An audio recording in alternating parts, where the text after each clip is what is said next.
Olá pessoal, boa noite. Eu sou a Vânia Munhato de Vasconcelos, aqui com frio, quentinha, protegida, até mais gordinha por causa de tanta roupa. Eu venho fazer o Evangelho no Lar virtual com vocês para continuar os nossos estudos.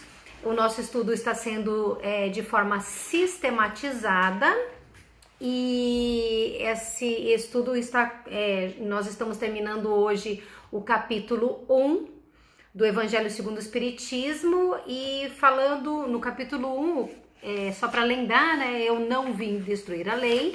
Nós já conversamos sobre Moisés, já conversamos sobre o Cristo, falamos sobre o Espiritismo, depois falamos sobre a aliança da ciência e da religião. Na última vez que nós estamos juntos, falamos das instruções dos Espíritos sobre Nova Era, mas como é uma parte grande, eu dividi, falei sobre o item 9 e hoje nós encerraremos tratando do item 10 e do item 11. Então sejam bem-vindos, muito boa noite para quem chegou depois dos meus das minhas primeiras palavras, né? Feliz de estar aqui com vocês mais uma vez.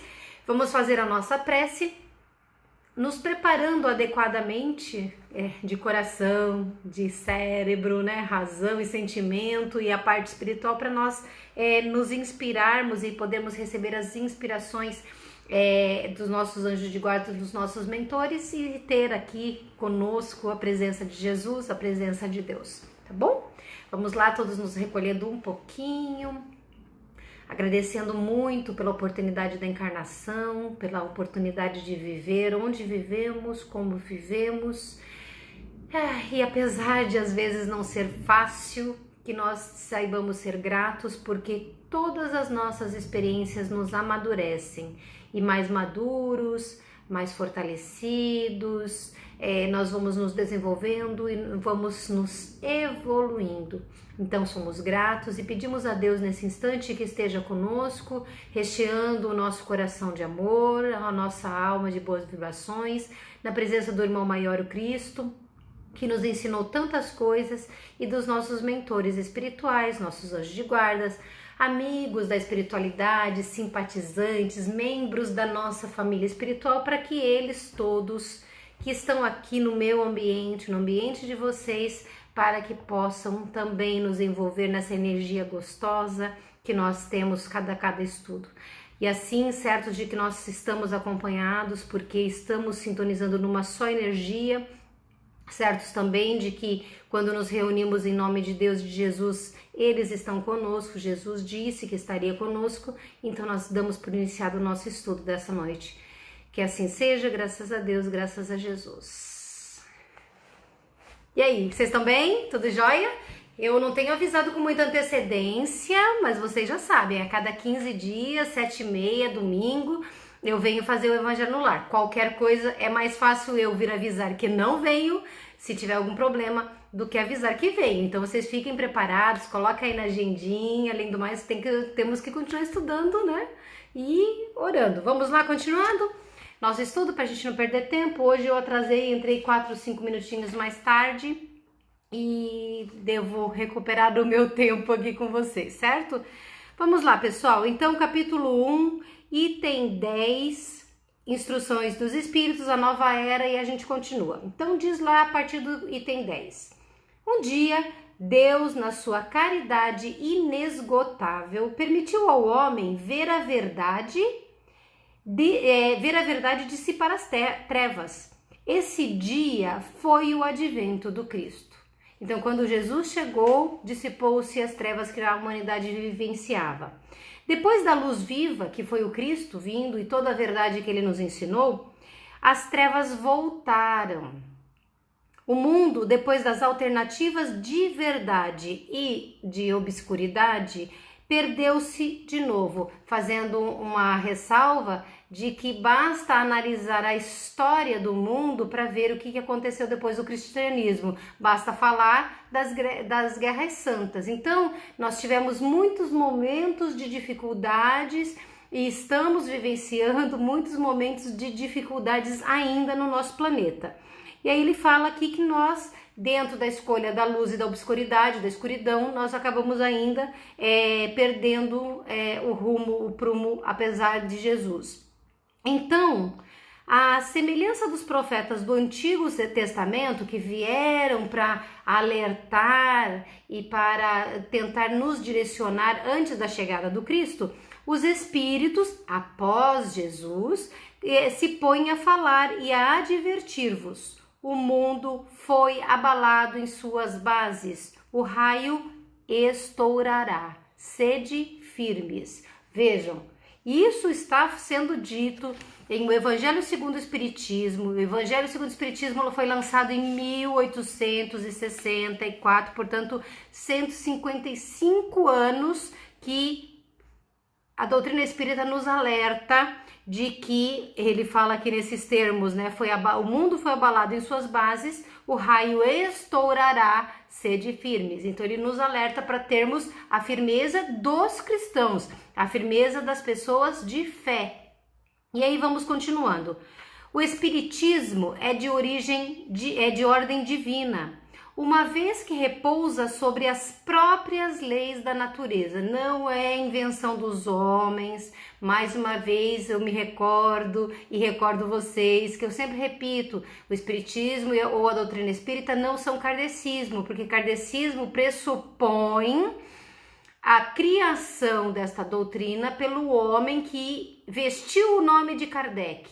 Kardec foi o codificador, um homem nobre, um homem de extrema inteligência, capacidade. Poucos têm ou teriam a capacidade dele ainda hoje para fazer o que ele fez em tão pouco tempo.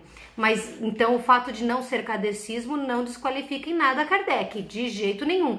Mas o que é o Espiritismo está dizendo aqui? É de ordem divina, repousa sobre as próprias leis da natureza. E aí ele continua dizendo, e crede que tudo que é de ordem divina tem um objetivo grande e útil. Então, não estamos desqualificando Allan Kardec quando falamos que o Espiritismo tem nome de Espiritismo ou de doutrina espírita, porque foi trazido pelos Espíritos, por ser fundado, pautado em leis naturais, que são de ordem divina, e aí tem um objetivo muito maior do que os homens, muito superior, muito mais elevado, grandioso. Então é importante a gente recordar esse ponto. Vosso mundo se perdia. A ciência desenvolvida às expensas do que é de ordem moral, ou seja, nós desgastando as questões morais, vamos fundando a ciência que se desenvolvia e até hoje se desenvolve de certa forma, mas de uma forma materialista, sem os valores morais adentrarem nesse sistema científico, e em tudo vos conduzindo ao bem-estar material, que hoje a gente ainda busca e tem o direito de buscar. Mas o fato de não estar repercutindo em ordem nas questões de valores morais acaba trazendo essa obscuridade que ele citou agora há pouco no texto. Revertia, então, esse materialismo científico revertia em proveito do espírito das trevas. Lembrando que, como essa obra foi escrita há 155 anos, alguns termos, a linguagem utilizada não é talvez a que nós utilizemos hoje, pelo menos não na doutrina espírita. Mas não significa que a gente não compreenda o que ele está dizendo, né? Nós estamos falando que existe a luz e existe as trevas. O bem seria a luz, a bondade, o amor, tudo que é de Deus é a luz, e a maldade, que tenta excluir Deus, mas Deus não é excluído de nada, mas que tenta excluir Deus, ela seria representada pelas trevas, né? Vós o sabeis, diz o texto, cristãos, o coração e o amor devem caminhar unidos à ciência. O reino do Cristo, após 18 séculos, lembrando que esta obra é do final do século XIX, e malgrado o sangue de tantos mártires, porque muita gente morreu não só nos circos, não só à época de Jesus, mas depois, durante toda aquela guerra que houve para tentar se eliminar o cristianismo, e depois absorveu-se o cristianismo no sistema romano e veio para diante a história, isso é fácil de estudar. E com tudo isso, depois a gente vem num processo, então muita gente morreu em nome do cristianismo, muita gente morreu em nome desta verdade, coisa que possivelmente nós não teríamos coragem hoje, mas há 2000 anos, há 18, 19 séculos, e de lá para cá muita gente fez isso. Então ele diz aqui, malgrado o sangue de tantos mártires, ainda não chegou o reino do Cristo. Porque ainda não somos pessoas que amamos incondicionalmente, fazemos todas as coisas que Jesus ensinou. Cristãos, tornai, ou seja, voltai ao Mestre que quer vos salvar. Tudo é fácil àquele que crê e que ama. O amor o enche de uma alegria inefável. Sim, meus filhos, o mundo está abalado. Os bons espíritos vô-lo dizem sempre. Curvai-vos sob o sopro percursor da tempestade. E a fim de não serdes derrubados, quer dizer, preparai-vos e não vos assemelheis às virgens estouvadas que foram apanhadas de surpresa à chegada do esposo. Aqui ele faz uma menção a uma das parábolas de Jesus, falando do despreparo das virgens, também não vem ao caso, fácil de pesquisar, mas ele está dizendo o seguinte, para que nós que somos cristãos, sejamos espertos, inteligentes e estejamos preparados, para que quando chegarem as maiores dificuldades, não sejamos pegos de surpresa, e que aquele que tem, como é que ele diz aqui, aquele que crê e que ama, para essa pessoa as coisas não têm a dificuldade que existe para quem não crê. Percebam uma coisa, eu vou repetir pela terceira vez, se não me engano é a terceira que eu falo, esse livro foi codificado há 155 anos. Claro, muitas dificuldades de lá para cá já aconteceram, mas nós não podemos esquecer que o mundo de Kardec era um mundo de regeneração.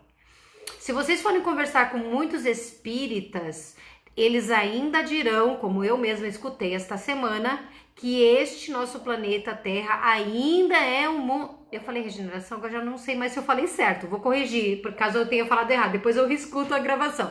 Que esse mundo ainda é um mundo de expiação e teve gente essa semana mesmo que eu escutei falando isso. Eu, Vânia Munhato de Vasconcelos, entendo por questões lidas dentro da própria doutrina e por todo o meu modo de entender o mundo, por todas as minhas reflexões, eu entendo que não é. É um ponto de vista meu, como há outros pontos de vista diferentes. Vocês vão ter que tirar as próprias conclusões, tá? Eu entendo que desde a época do lançamento do primeiro livro da doutrina espírita, já estávamos na transição. Vocês devem ter ouvido falar, nós estamos na transição planetária, daqui a pouco é mundo de regeneração. Não escutaram várias vezes? Eu mesmo já falei várias vezes isso para vocês. Então, eu acredito que a gente já fez a transição. Isso é uma crença minha, uma convicção minha. Me alegra pensar assim. Por quê? Porque se nós não somos mais um mundo de expiações, então já estamos num mundo melhor. Aí eu tenho que fazer uma ressalva para vocês, porque antes de continuar a leitura. O mundo de regeneração, não, deixa o mundo de regeneração de lado. O mundo de expiação já é um mundo de expiação desde a época de Jesus. Não era um mundo primitivo, porque os mundos dentro do livro dos Espíritos, quem quiser estudar, vai lá, existe toda essa classificação dos mundos. Existem os mundos primitivos, os mundos de expiação, os mundos de regeneração, depois começam as etapas dos mundos felizes, tá bom? O mundo de Jesus, eu entendo que já fosse um mundo de expiação. Só que nós passamos pela época de Jesus, que teve essa luz, que a própria doutrina acabou de nos falar aqui no Evangelho.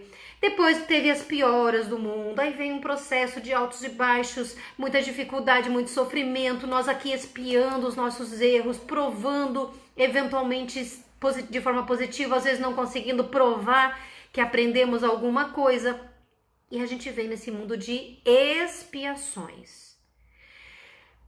Portanto, nesta fase de, vou chutar mais ou menos lá de 2000 anos atrás, Jesus, desta fase de Jesus até há um tempo atrás, diria assim, até vamos supor 1857, quando lançou o Livro dos Espíritos, nós estávamos no mundo de expiações. Então o que acontece? Começa muito ruim e vai melhorando, vai melhorando. Então nós fazemos uma escalada evolutiva dentro do mundo de expiações. Eu estou falando tudo isso para dizer por que eu acredito que apesar de tudo que tem de ruim no mundo, nós estamos num mundo de regeneração. Porque um outro momento nós vamos falar especificamente a parte que me faz acreditar que nós estamos nesse mundo, mas o que eu quero dizer, tem tanta coisa ruim, tá tudo tão difícil, quanta morte, quanto sofrimento, quantas pessoas mostrando o seu pior lado, tá tudo bem, porque são escolhas. Só que a humanidade está dando o salto. A Terra já deu. E pela Terra já ter dado este salto para o mundo de regeneração, nós consideramos que a humanidade está acelerando o seu salto para o mundo de regeneração. E dentro do período de regeneração, que eu não sei quantos milênios vai levar, até chegar no mundo feliz, a regeneração de hoje é muito diferente da regeneração das portas do mundo feliz. Vai haver também um salto evolutivo dentro do próprio tempo regenerador. Dá para entender mais ou menos o que eu estou querendo explicar para vocês? Como eu entendo e como eu acredito que é certo? Pois bem, hoje nós estamos vendo muito sofrimento, muita desgraça, muita coisa negativa, muita confusão de valores, muitos extremos de 8 e 80, tudo isso a gente está vendo. Quando nós ajeitamos uma parte da casa que está meio abandonada, largada, se a gente abrir a porta, só entra uma frestinha, mas não dá para acender a luz, o que acontece? A gente vê a sujeira? Não vemos. Mas se nós acendermos as luzes, abrirmos bem a porta, escancararmos a janela e lá fora tiver um sol maravilhoso de uma tarde de primavera, de uma manhã de verão, por exemplo, o que a gente vai ver lá dentro? As teias de aranha, a poeira, todas as coisas que esfarelaram, estragaram, a gente vê a sujeira. Só se vê muita sujeira onde tem muita luz. Percebe? Nós estamos vendo muita sujeira, porque a luz aumentou. E se a luz aumentou, é porque nós já vivemos num mundo regenerador. Lá no comecinho, lá no princípio. Se fosse daqui a 300 anos seria diferente, daqui a 1000 anos seria diferente, muito melhor do que hoje. Mas isso não significa, eu não tenho como provar, tá? Isso aí é questão de vocês acreditarem ou não. Mas eu entendo que o mundo é regenerado. Agora falta regenerar quem? A humanidade. E aí é por isso que nós estamos estudando, para que nós nos fortalecemos quando ele diz aqui que o amor e o coração devem unir-se à ciência, para que nós pratiquemos esse amor e o aproveitamento do nosso coração, para que o nosso conhecimento nos fortaleça, para que o abalo do mundo não nos abale, para que a gente seja capaz de superar as dificuldades, porque não somos e não seremos pegos de surpresa. Ok? Tive que fazer esse adendo aqui para vocês entenderem como eu penso e é cabível aqui. A revolução que se prepara é antes moral que material. A parte material já foi, eu acabei de dizer, no meu entendimento o mundo já é de regeneração, a parte moral já foi, mas a parte material já foi, mas a parte moral não foi. Os grandes espíritos, mensageiros divinos, eles vão insuflando, vão nos passando a fé, para que todos vós, obreiros, esclarecidos e ardentes, ele fala comigo e fala com vocês, pessoas de nós que somos, que temos fé. Façais ouvir vossa humilde voz dos espíritos, porque vós sois o grão de areia, ele reconhece e admite que ainda somos pequenininhos, mas sem grãos de areia não haveria montanhas. Então eu, grão de areia, tenho que somar com vocês grão de areia cada um e nós formaremos montanhas. Assim, pois, estas palavras, nós somos pequenos, não tenha mais sentido para nós, para vós. Eu não sou pequena, vocês não são pequenas ou pequenos, porque nós somos grãos de areia e somados formamos montanhas, percebem? A cada um sua missão, a cada um o seu trabalho. A formiga não constrói o edifício da sua república e os animálculos imperceptíveis não erguem os continentes? Veja, uma formiga com outras formigas constroem a sua casa, que é imensa. Então ele quer dizer exatamente isso, que nós temos tanto potencial, tanta capacidade, tanta força, tanta energia, que a gente tem que acreditar nisso, que nós não somos pequenos, nós estamos vivendo um mundo de regeneração. Ressalve-se a explicação anterior. A nova cruzada começou, apóstolos da paz universal e não de uma guerra. São Bernardos modernos, o cão, né, que isso aí é valoroso. Olhai e marchai em frente. A lei dos mundos é a lei do progresso. Isso foi dito em 1861 por um espírito chamado Fenelon. E aí nós vamos para o item 11, que diz o seguinte. Antes de ler, eu vou só comentar rapidinho, porque ele começa falando de Santo Agostinho. Santo Agostinho foi um filósofo, escritor, bispo católico, importante teólogo cristão do norte da África. Ele viveu entre 354 depois de Cristo a 430 depois de Cristo. Então ele foi filósofo, bispo, escritor, como eu falei, depois de Cristo, no norte da África e durante a dominação romana. Suas concepções sobre as relações entre a fé e a razão, entre a igreja e o Estado, dominaram toda a Idade Média. Então ele é um espírito que, enquanto encarnado, teve posicionamento firme de fé. Aliás, o pai dele era pagão e a mãe dele era católica. Então ele recebeu uma grande influência, que foi bastante decisiva na forma de pensar dele, por parte da mãe, tá? Vamos ver lá. O nome dele, ele também era conhecido, Santo Agostinho, como Agostinho de Hipona, que nasceu lá no que se hoje chama Argélia, no norte da África, e que era dominado pelo Império Romano. Sua infância e adolescência transcorreram principalmente na cidade natal, Então, isso basicamente que eu queria que vocês soubessem. Quem tem interesse na vida de Santo Agostinho também pode pesquisar. Detalhe. Eu não conheço com muita profundidade, com praticamente nenhuma profundidade, a história de Santo Agostinho, mas alguma pessoa diria assim, mas ele não tinha os posicionamentos que ele coloca na doutrina espírita. É claro que ele não tinha. É óbvio que não. A doutrina espírita nasceu em 1857 com o Livro dos Espíritos. Depois de alguns anos, de alguns tempos de estudo, se compilou, se codificou a doutrina espírita através dessa obra, e o espírito daquele que foi Santo Agostinho viveu até 430 após Jesus.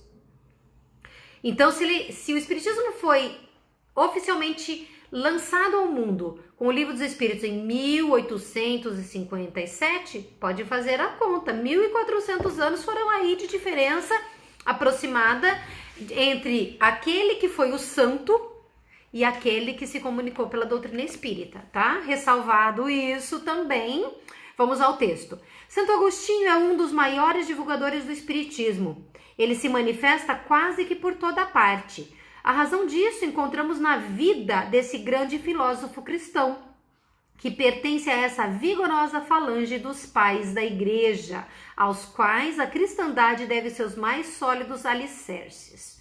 Como muitos, foi arrancado ao paganismo, lembra que eu comentei agora que o pai dele era pagão, dizendo melhor, a impiedade mais profunda, pelo esplendor da verdade. Quando, em meio aos seus excessos, sentiu em sua alma essa vibração estranha que o chamava para si mesmo, ou seja, ele não era santo no começo, nem nós somos, mas ele se tornou depois, né, os olhos dos homens, e podemos dizer que está se angelizando, né, a partir da sua participação na doutrina espírita também. E lhe fez compreender que a felicidade estava alhures, em outro lugar, e não nos prazeres enervantes e fugidios, porque os prazeres da matéria, eles são fugidios, escapam rapidinho por entre os nossos dedos.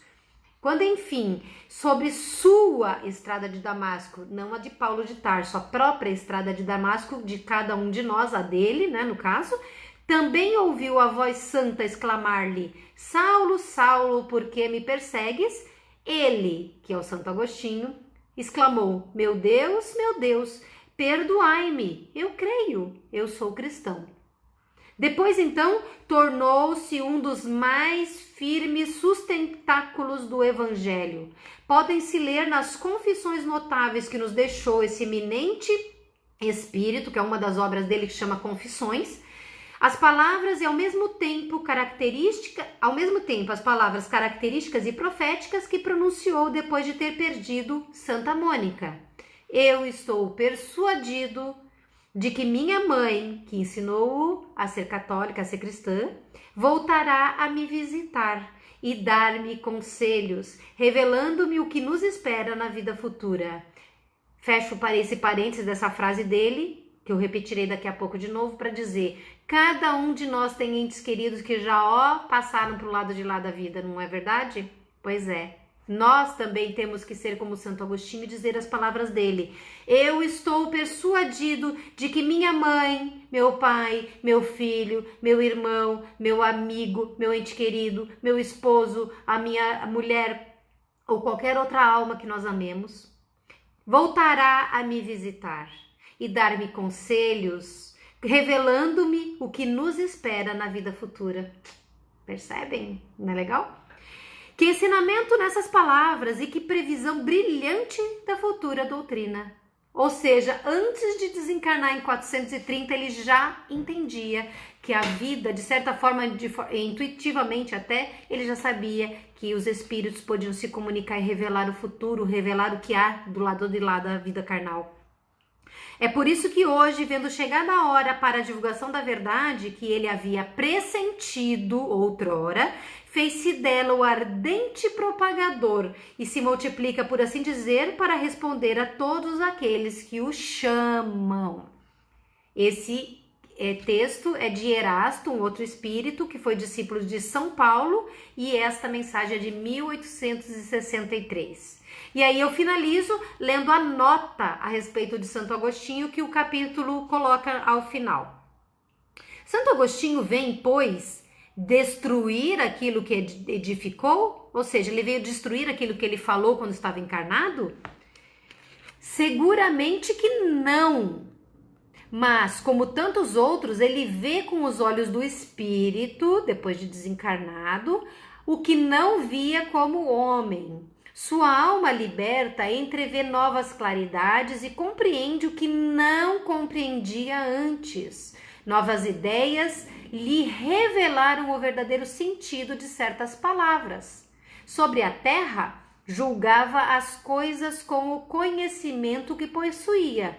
Mas quando uma nova luz se fez para ele após a desencarnação, e olha que beleza de sorte, né? Entre aspas, essa palavra sorte, tá? Que nós temos, porque nós não precisamos esperar desencarnar para entender essa nova luz que cai sobre nós. Ele pôde julgá-las mais judiciosamente, com mais parcimônia, com mais cuidado, com um julgamento mais equilibrado.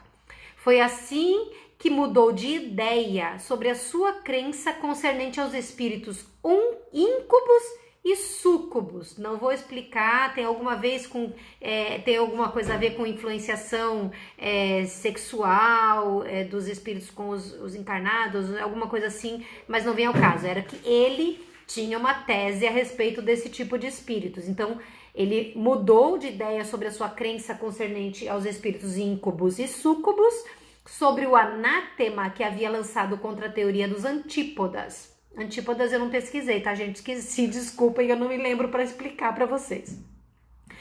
Não tem universitário aí? Se alguém souber, me conta. Agora que o cristianismo lhe aparece em toda a sua pureza, vivo, sem deixar de ser o apóstolo cristão, pode, sem renegar a sua fé, fazer-se o propagador do Espiritismo, porque nele vê o cumprimento das coisas preditas. Proclamando-o hoje, quando o Espiritismo foi lançado, e aqui nesses textos do Evangelho, não faz senão nos conduzir a uma interpretação mais sã, mais saudável e mais lógica dos textos dele mesmo.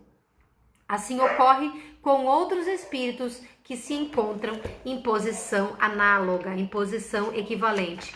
Eu mesma, digamos assim, que eu não demore o tempo que eu espero demorar para desencarnar e de repente Santa Vânia, que não tem nada de santa, desencarna e aí resolve se comunicar pelo Márcio, nosso amigo aqui do grupo. Aí o Márcio, de repente, chega e passa uma notícia e diz assim: a Vânia falou tal coisa, e aí não era o que eu contava aqui para vocês no vídeo, é porque eu não sou eu? Ou é porque eu amadureci, porque eu me modifiquei, porque o ponto de vista que eu tenho, que hoje é limitado por causa da minha condição física, material, carnal, ela se expande, a minha visão, se expande, e aí eu consigo ver coisas que não percebia, entendem? É o que aconteceu com Santo Agostinho e aconteceu com muito mais espíritos.